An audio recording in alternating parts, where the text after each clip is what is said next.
이 시장 전체가 비트코인에 기반해서 만들어진 시장이기 때문에 항상 비트코인 비중을 무조건 높게 가져가야 돼요.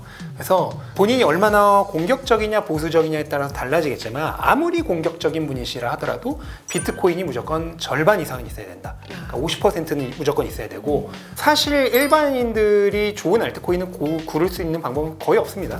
그러면 어떤 방법이 제일 좋냐? 알트코인 중에서 시가총액 1위부터 10위까지 그냥 10%씩 사는 거예요. 내가 예를 들어서 1,000만 원을 투자할 거다. 그러면은 비트코인 빼고 스테이블 코인 빼고 그냥 알트코인 중에서 이더리움부터 시작해서 1, 2, 3, 4, 5, 6, 7, 8, 9, 10까지를 그냥 10%씩 사는 거죠. 이게 가장 좋은 방법이에요. 그러면 올해 우리가 주목해야 될 만한 그런 코인 같은 것들, 뭐 섹터라도 조금 뭐 추천을 해주실 수 있을까요? 네, 앞에서 말씀드렸듯이 일단 레이어 1이 가장 이제 안전하고요. 다만 수익률을 원한다면은 트렌드를 따라야 되는데 이번 사이클에서 최대 트렌드는 두 가지인데, 하나는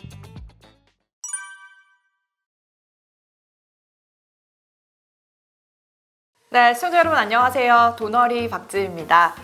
네, 트럼프 정부가 출범을 했습니다. 그러면서 이제 뭐 트럼프 정부를 두고 가상 자산 시장에 대해서 많이들 관심 갖고 계실 텐데요.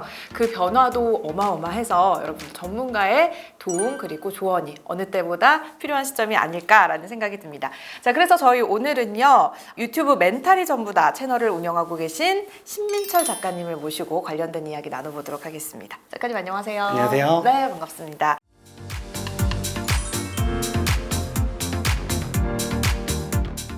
간단한 자기소개 저희 시청자분들에게 부탁드릴게요. 네, 안녕하세요. 저는 유튜브 채널 멘탈이 전부다를 통해 암호화폐 투자에 대해 알려드리고 있는 신민철이라고 합니다. 반갑습니다. 네. 자, 트럼프 정부가 이제 출범을 하면서 가상자산 관련된 얘기가 더 많이 이제 나오고 있는 것 같은데, 그만큼 변동의 폭도 큽니다. 많이들 혼란스러워하고 계시는 이 시점에서 일단 작가님을 만나 뵙게 됐으니까 비트코인과 알트코인이라는 것에 대해서 간단하게 개념 정리를 좀 해주실 수 있을까요? 뭐 비트코인이야 뭐 모르시는 분이 없으실 테니까 이제 비트코인과 알트코인의 차이점에 대해서 말씀을 드리자면은, 원래는 비트코인 하나만 있었어요. 근데 비트코인이 아무래도 이제 프로그래밍된 그런 화폐다 보니까 시간이 지나면 지날수록 기술적으로 좀 부족한 부분들이 발견되기 시작합니다. 특히나 비트코인의 가장 큰 단점이라고 하면은 느리고 수수료가 비싸다는 점.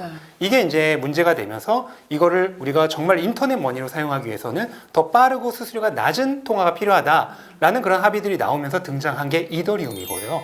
그래서 이 이더리움을 시초로 해서 뭐 그 이전에도 당연히 알트코인들이 있었지만은 진정한 비트코인의 후계자로서 등장했던 알트코인은 이더리움을 시초로 해서 그 이후부터는 좀 기술적인 부분에서 비트코인의 부족한 부분을 채워주자는 의미에서 알트가 이제 얼터너티브, 대체라는 뜻이거든요. 비트코인의 부족한 부분을 대체해주는 코인으로서 알트코인들이 이제 등장하게 된 거죠. 네, 그렇습니다. 그래서 처음에 이제 비트코인에 관심을 갖고 막 하시다가 알트코인들이 또 있구나라고 해서 알트코인, 그 수많은 알트코인의 세계에도 또 관심을 갖게 되는 분들이 많아지는 것 같은데요.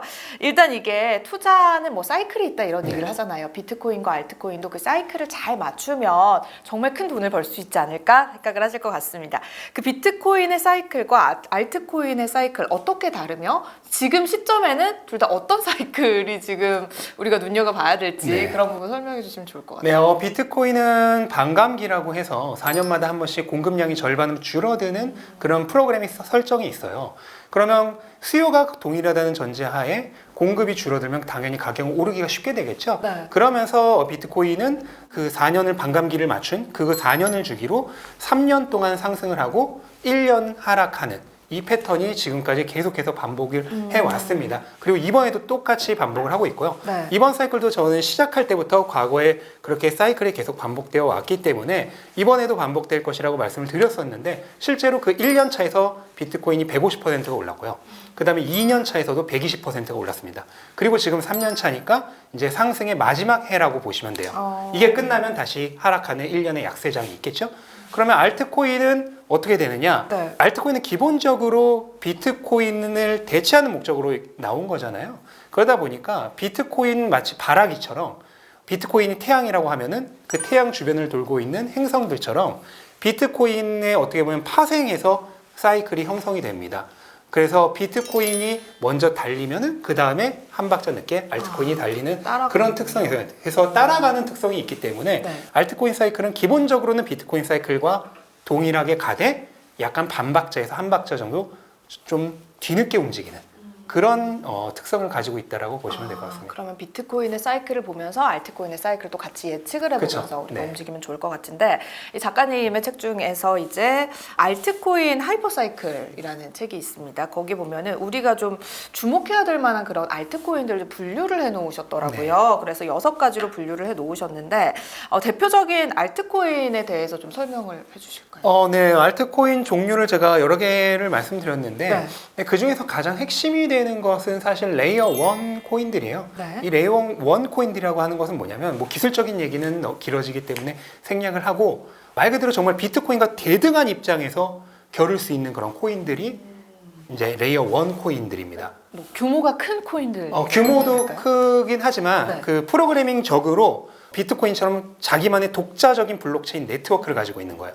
다른 네트워크에 기생하는 게 아니라. 네. 그런 애들이 레이어 1 코인들인데 네. 그런 레이어 1 코인 중에서 이제 가장 대표적인 것들이 솔라나라든지 또는 리플. 리플은 정확히 말하면 레이어 1은 아니지만 어쨌든 레이어 1 분류로 넣을 수 있고요.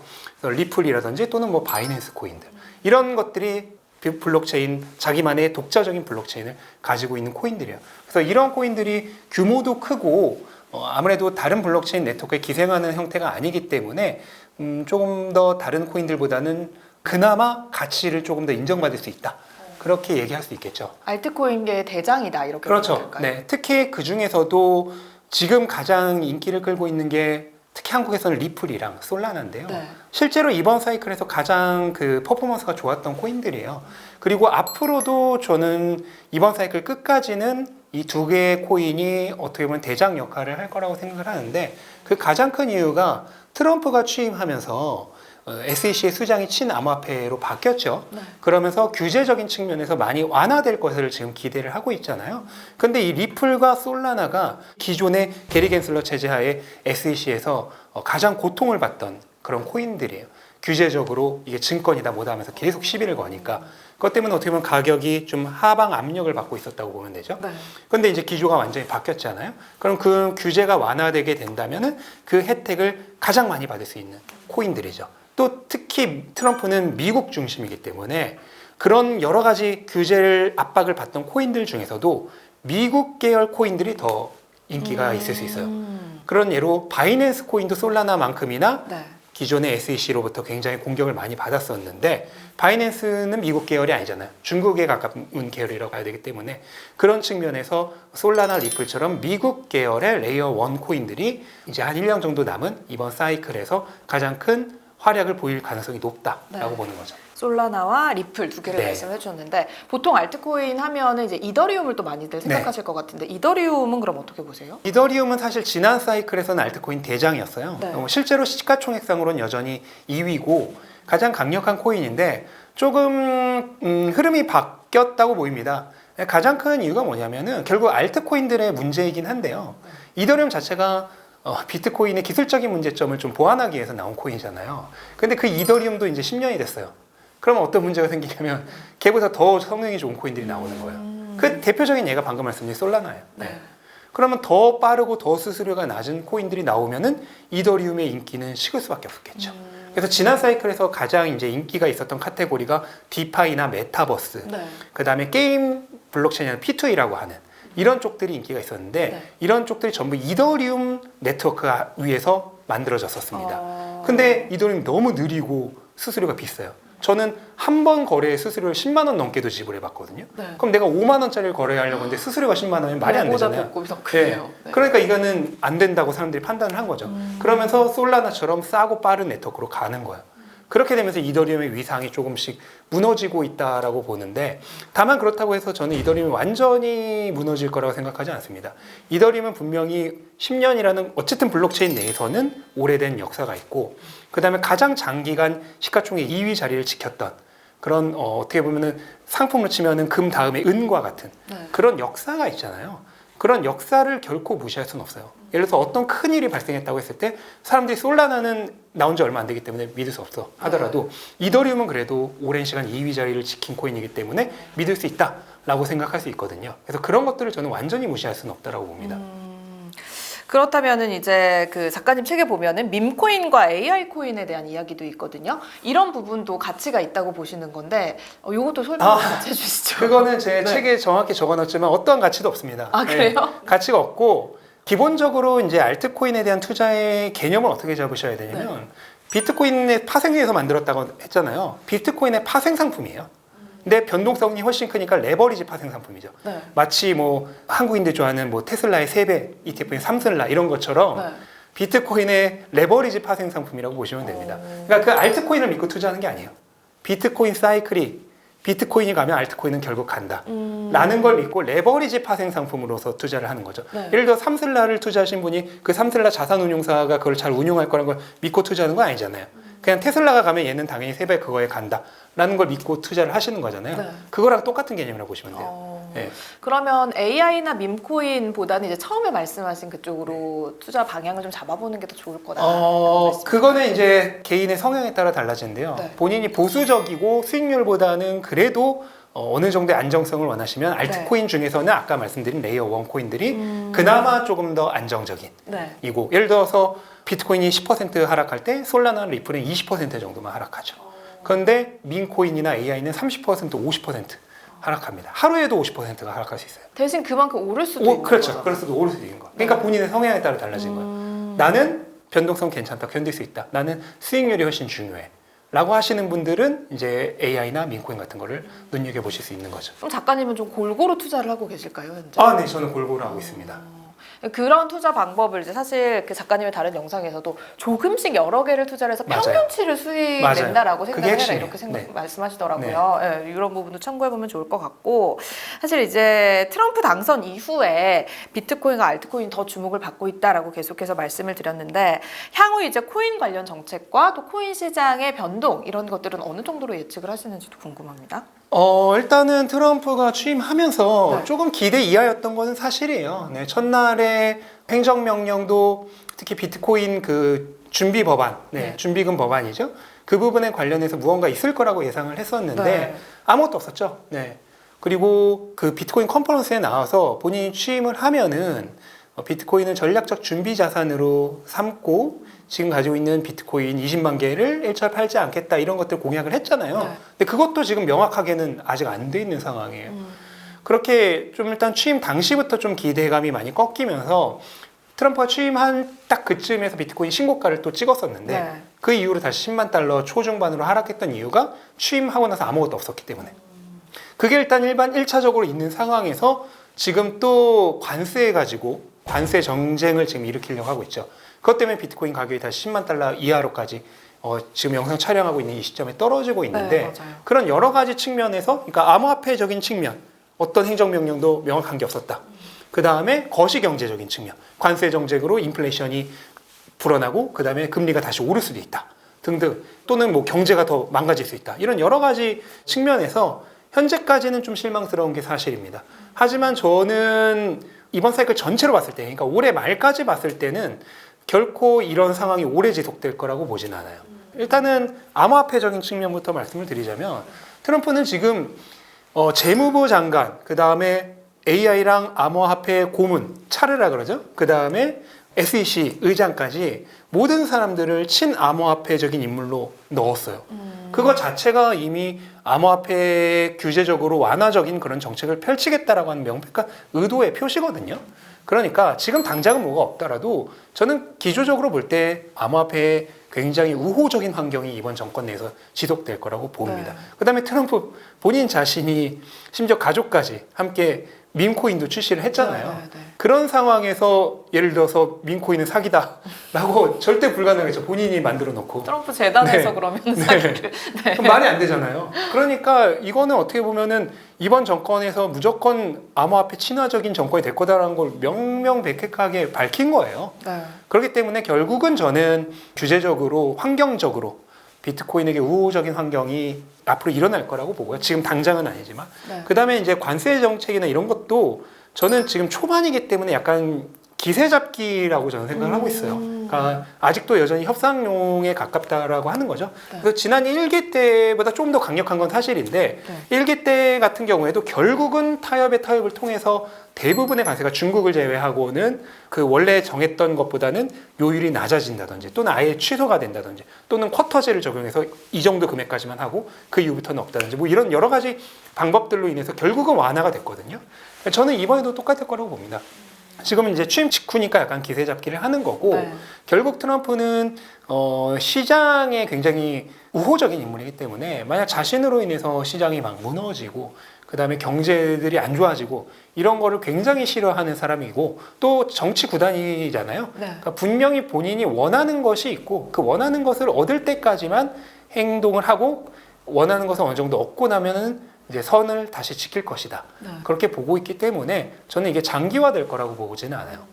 네, 그러면 이 급등락이 심한 이 암호화폐 시장에서 이런 매수 타이밍이나 매도 타이밍을 잡을 수 있는 그런 지표들 몇 가지 좀 알려주시면 좋을 것 같아요. 그 매도 타이밍은 사실 뭐 신의 영역이라고 하죠. 네. 뭐 정확하게 잡기는 어려워요. 근데 그나마 조금 너무 어렵지 않게 일반인들, 아마추어 투자자들도 활용할 수 있는 지표 중에서 가장 큰 게 두 가지가 있는데 결국은 하나거든요. 시장 심리 지표예요. 네. 그래서 일단은 정확하게 지표로 보면은 이제 공포 탐욕 지수라고 있죠. 네. 그냥 구글에서 공포 탐욕 지수 치면 나올 거예요. 공포 탐욕 지수. 네, 네. 이제 그게 100에 가까울수록 시장이 환희에 차 있는 거고 그다음에 0에 가까울수록 시장이 공포에 빠져 있는 겁니다.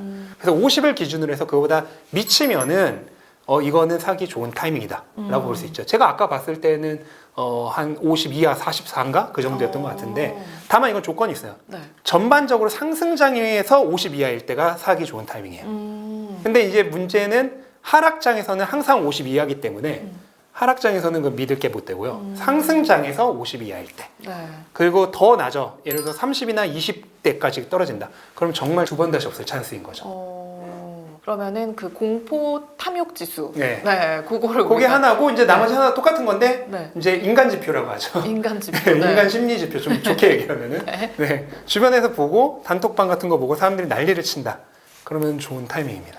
반대로 사람들이 막 가즈아를 외치고 뭐 얼마 갑니다 한다. 그러면 팔기 좋은 타이밍인 거죠.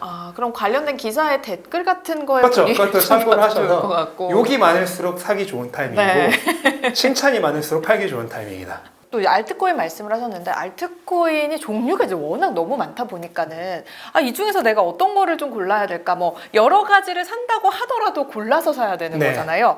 좀 투자에 적합한 알트코인을 볼 수 있는 간단한 방법들 이런 것들이 있을까요? 사실 이제 제 책에 보면 알트코인 하이퍼 사이클 책에 보면은 카테고리별로 다 나누고 그 안에서도 여러 가지 코인들을 이제 모아놨어요. 네. 그걸 보시면 사실 제일 이해가 쉬운데 그게 없는 상태에서 그냥 내가 골라야 된다 싶으면은 사실 일반인들이 좋은 알트코인을 고를 수 있는 방법은 거의 없습니다. 네. 그러면 어떤 방법이 제일 좋냐? 알트코인 중에서 시가총액 1위부터 10위까지 그냥 10%씩 사는 거예요.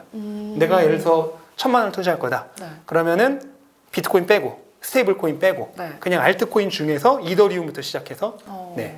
1, 2, 3, 4, 5, 6, 7, 8, 9, 10까지를 그냥 10%씩 사는 거죠. 이게 가장 좋은 방법이에요. 네. 그러면 올해 우리가 주목해야 될 만한 그런 코인 같은 것들 뭐 섹터라도 조금 네. 뭐 추천을 해주실 수 있을까요? 근데 앞에서 말씀드렸듯이 일단 레이어 1이 가장 네. 이제 안전하고요. 다만 수익률을 원한다면은 트렌드를 따라야 되는데 네. 이번 사이클에서 최대 트렌드는 두 가지인데 하나는 민코인이고 하나는 AI 코인이다. AI는 뭐 설명드릴 필요도 없겠죠. 네. 뭐 미국 주식 자체가 지금 AI가 최고 화제잖아요. 그렇죠. 뭐 최근에 딥시크 때문에 가격이 엄청 떨어지긴 했지만 네. 그것도 AI의 위력이 얼마나 큰지를 보여준 일례죠. 네. 그렇기 때문에 AI가 뭐 최고의 화두인 건 맞고 근데 다만 암호화폐 시장 내에서는 AI보다 사실 민코인이 퍼포먼스가 더 좋았어요. 근데 그 이유가 있는데 트럼프 때문인가요? 아니요 그게 아니고 네. 지난 사이클에서 이제 디파이, 메타버스 이런 애들이 나오면서 네. 암호화폐가 가치 저장의 수단에서 그러니까 구매력 저장 수단에서 점점 기술적인 면이 중시되는 그런 흐름이 나타났어요. 그러니까 블록체인이 단순히 디지털 골드, 비트코인이죠. 의 용도가 아니라 이게 기술적으로 사용될 수 있다. 예를 들어 신용카드도 대체할 수 있고 디파이는 탈중앙화된 파이낸스 서비스이기 때문에 은행도 대체할 수 있는 거죠. 그런 식으로 기술적으로 활용이 되기 시작하면서 블록체인의 기술적인 면이 조명받기 시작한 사이클이었거든요. 근데 그 사이클이 끝날 때 사람들의 뒤통수를 정말 거하게 쳤어요. 그 사이클 내에서 정말 엄청나게 막 멋진 그런 기술적인 비전들을 다 제시했었는데 네. 사이클 끝나니까 그냥 다 잠수. 그리고 지금까지도 그때 그 사람들이 내걸었던 그런 비전들이 거의 지켜지지 않고 있습니다. 흔히 말하는 먹튀. 먹튀죠. 네. 그걸 사람들이 물론 100%다 그런 건 아니에요. 100에 하나 정도는 열심히 하죠. 네, 100에 99가 사기였어요. 그러니까 위험하니까 그만큼. 네. 그거를 이제 사람들이 다 봤기 때문에 AI도 이제 안 믿는 거죠. 우리나라도 루나 코인이 비슷한 얘가 있죠. 루나는 사실 근데 먹튀라기보다는 실패라고 봐야 돼요. 네. 그 사람이 정말로 먹튀할 의도를 했다기보다는 네네. 이제 실패를 한 거고. 아, 그런데 정말 99는 정말 먹튀할 의도로 접근을 그 중에서 이제 하는 90은 정말 먹튀를 할 의도였고 9는 실패였겠죠. 네. 하지만 어찌됐든 하여간 100 중에 99는 실패였어요. 네. 네. 그거를 보면서 AI도 얘네들이 지금은 막 이렇게 멋진 말들을 하고 이게 무슨 AI들끼리 서로 교류를 하는데 이 코인을 사용합니다. 얘기하지만은 이 사이클 끝나고 한번 보시기 바랍니다. 대부분 다음 사이클 돼도 4년 후에도 똑같은 얘기하고 있을 거예요. 그러니까 안 지켜진다는 걸 사람들이 안 거죠. 불신이 생겼네요. 네, 그러면은 기술적인 거는 그냥 믿지 말자. 네. 그냥 트렌드로만 가자. 그러면서 민코인은 애당초 그런 기술적인 걸 하나도 제시하지 않잖아요. 되게 순수한 편이죠. 네, 우리 강아지가 엄청나게 귀엽습니다. 뭐 네. 홍보할 것도 아니고. 그 사람들이 네, 좋아해 주죠. 네, 그게 전부잖아요. 그러니까 오히려 차라리 그런 쪽으로 사람들이 가버리는 거예요. 애당초. 그러면서 민코인이 이번 사이클에서 가장 트렌드한 면을 보이고 있고, 그래도 어쨌든 지금이 AI 시대이기 때문에 AI가 그 뒤를 이어서 이제 어떻게 보면 쌍두마차, 축구로 치면 투톱 같은 역할을 하고 있는 거라고 보시면 되죠. 그 말씀하신 것처럼 밈코인 성격이 조금 다르잖아요. 네, 완전히 그럼 다르죠. 내가 네. 밈코인에 이번에 한번 관심을 가져보고 싶어라고 했을 때 그것도 이제 뭐 1위부터 10위까지 매주 하는 거 그것도 괜찮은 건가요? 민코인은 근데 그렇게 하면은 좀 한 5위부터 10위는 나중에 보면은 없어져 있을 수 있기 때문에 조금 위험하고 조금 더 좁혀서 1위부터 5위 정도까지만 보는 것도 괜찮을 것 같아요. 네. 더 좁힌다면은 그냥 한 3위 정도까지만. 네. 네, 그럼 우리가 이제 코인 뭐 투자를 시작하려고 할 때 예를 들어 뭐 시드머니가 1억 정도가 있다고 가정을 해볼게요. 그러면 그 비중을 어떻게 가는 게 가장 네. 좋다고 생각하세요? 일단 저는 지속적으로 말씀드리고 있는 게 하나 있는데 이 시장 전체가 비트코인에 기반해서 만들어진 시장이기 때문에 항상 비트코인 비중을 무조건 높게 가져가야 돼요. 그래서 본인이 얼마나 공격적이냐 보수적이냐에 따라서 달라지겠지만 아무리 공격적인 분이시라 하더라도 비트코인이 무조건 절반 이상은 있어야 된다. 그러니까 50%는 무조건 있어야 되고 안정성을 추구하면 추구할수록 그 비율을 더 높여야죠. 비트코인을 80%에서 90%까지. 그래서 만약에 1억이 있다고 하면은 아무리 공격적이라 하더라도 비트코인은 무조건 5천만 원 정도는 지키자. 그걸 넣어놓고 그 다음에 이제 생각을 하는 거예요. 그럼 나머지 뭐 5천만 원 가지고 알트코인에 투자를 한다고 하면은 이제 거기도 이제 여러 가지 방법이 있는데 시가총액별로 비중을 달리하는 방법이 있고 다 공통적으로 똑같이 하는 방법이 있습니다. 알트코인 내가 10개를 산다 그러면은 시가총액이 높은 애들은 더 많은 금액을 투자하고 시가총액이 낮은 애들은 더 적은 금액을 투자하는 방법이 있는데 이게 만약 복잡하고 어려웠다 하시면은 그냥 10개의 코인을 10%씩 동일하게 사는 거죠.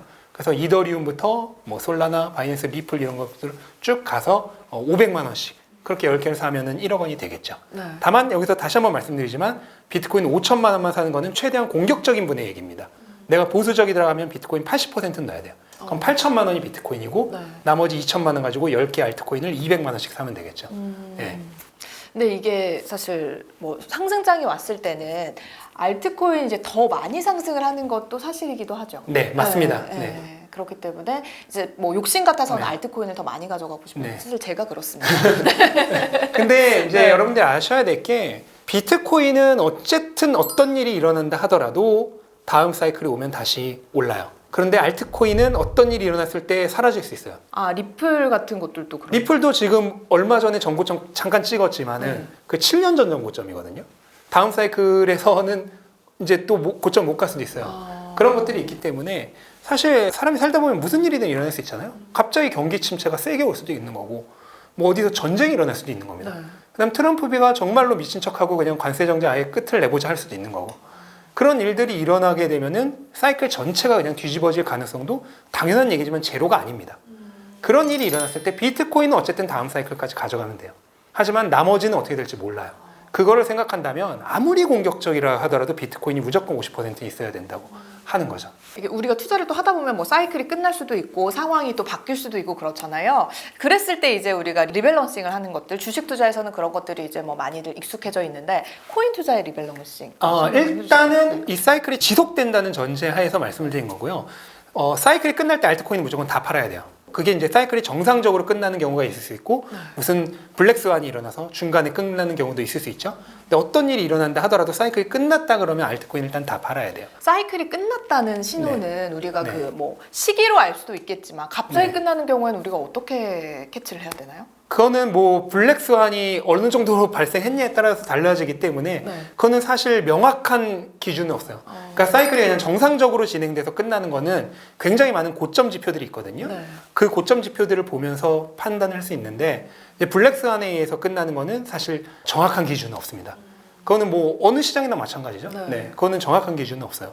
하지만 어쨌든 이제 사이클이 끝나지 않고 지속되고 있다는 전제 하에서 만약에 여러 가지 가격 변동들로 인해서 내가 처음 구성했던 포트폴리오의 비중이 이제 달라졌을 때 어떻게 하냐의 문제인데, 일단은 기본적으로 처음에 정한 비중을 계속 유지해 주는 게 좋아요. 그 얘기는 뭐냐면은 예를 들어서 비트코인 가격이 더 오르고 알트코인은 덜 올라서 비트코인 비중이 높아졌다. 그러면 비트코인을 조금 팔아서 알트코인 쪽으로 다시 옮겨주는 거죠. 네. 또는 알트코인 내에서도 A랑 코인은 오르고 B랑 코인은 떨어졌다. 그럼 오른 A 코인을 팔아서 B 코인을 사주는 거죠. 이런 식으로 하면은 전반적으로 시장 내에서 돈이 돌고 드는 순환매에서도 이득을 볼 수 있고, 왜냐면 올랐을 때 좀 팔아서 떨어진 애를 사줬으니까. 그런 식으로도 할 수 있고, 그 다음에 전반적인 그 포트폴리오 균형도 맞출 수가 있습니다. 그래서 처음에 정한 비율을 계속해서 유지해 주는 것이 좋다. 다만 너무 자주 할 필요는 없어요. 예를 들어 뭐 A 코인과 B 코인은 10%씩 가지고 있겠는데 얘는 11% 되고 얘는 9% 됐다고 해서 바로 해줄 필요까지는 없어요. 좀 차이가 좀 어느 정도 났을 때. 네. 그런 식으로 뭐 명확한 무슨 몇 점 몇 %일 때 하라 이런 규칙은 없지만은 그냥 어느 정도 여유를 두고 그냥 처음에 포트폴리오에 최대한 맞춰 가겠다. 그 정도 감각으로 하시면 될 것 같아요. 네, 알겠습니다. 자, 그리고 지금 이제 비트코인 ETF, 뭐 현물 ETF 이런 것들도 이제 많은 투자자들에게 또 관심을 갖고 있는 상품 중에 하나거든요. 작가님은 코인 ETF에 투자하는 거에 대해서는 뭐 어떻게 생각을 하고 계세요? 지금 가능하죠. 왜냐하면 한국에서 일단은 여러 가지 이유로 암호화폐를 직접적으로 거래할 수 없는 분들이 많아요. 네. 뭐 가장 대표적으로 법인은 아예 암호화폐 계좌조차 만들 수가 없고, 그 다음에 개인 중에서도 거래소 좀 신뢰할 수 없다. 또는 나는 그냥 주식 잘 쓰고 있는데 왜 또 뭐 거래소 만들어서 할지도 모르는 것도 거기 가서 해야 되냐. 그런 것들도 있고, 또 연세가 있으신 분들은 아무래도 좀 기술적인 장벽들이 있잖아요. 그런 여러 가지 측면에서 좀 불편한 면이 있기 때문에 그런 것을 생각을 한다면은 그냥 본인이 사용하고 있는 증권 계좌에서 ETF 구매하는 거 너무 편하잖아요. 네. 다만 문제는 지금 한국에서 현물 ETF가 안 된다는 거. 네. 그렇기 때문에 거래를 하려면 선물 ETF를 살 수밖에 없기 때문에, 근데 선물 ETF는 좀 문제들이 있거든요. 뭐 이제 그건 얘기하려면 길어지기 때문에, 근데 하여간 좀 괴리가 있다고 생각하시면 돼요. 원래 비트코인보다. 그렇기 때문에 좀 불확실하기 때문에 현물 ETF만 거래가 한국에서 가능하게 된다면은 그냥 증권 계좌를 통해서 현물 ETF 사는 것도 굉장히 좋은 대안 투자의 방법이다. 그렇게 설명드릴 수 있겠네요. 네, 사실 이게 처음 접근하다 보면은 뭐가 이제 그동안 하던 것들이 아니기 때문에 되게 복잡한 것들이 복잡하죠. 많고 네. 거래소도 정해야 네. 되고 다 특징이 다르기 때문에 이런 부분도 한번 같이 참고를 해보시면 좋을 것 같고요. 마지막으로 이제 코인 투자를 하고 계신 분, 그리고 이제 하려고 하시는 분들에게 지금 시점에서 가장 필요한 조언 어떤 걸까요? 비트코인 사이클은 알트코인도 마찬가지고 이 상승 3년차 중에서도 마지막 그 3년차가 제일 상승률이 큽니다. 역사적으로 그랬기 바로 때문에. 지금이네요. 그렇죠. 네. 특히 2년차가 약했을 때 3년차가 더 강했어요. 근데 이번에 1년차가 150%고 2년차가 120%로 약했거든요. 그렇다면 올해가 가장 좋은 타이밍이기 때문에 지금 당장 뭐 엄청나게 큰 투자를 하지 않다 하더라도 이번 사이클에 좀 이 끝부분을 어느 정도 경험을 하신다면은 다음 사이클에서 또 활용할 수 있잖아요. 4년마다 사이클이 계속 돌기 때문에. 그런 생각으로 이번에 한번 암호화폐 투자에 도전해 보셨으면 좋겠습니다. 네, 그래서 이제 올해라고 하면 올해 어떻게든 뭐 2월에서 4월 사이를 많이들 전문가들이 얘기를 하시더라고요. 그래서 그때쯤 한번 좀 서둘러 보시는 게 어떨까. 지금이 또 2월이기 때문에. 네.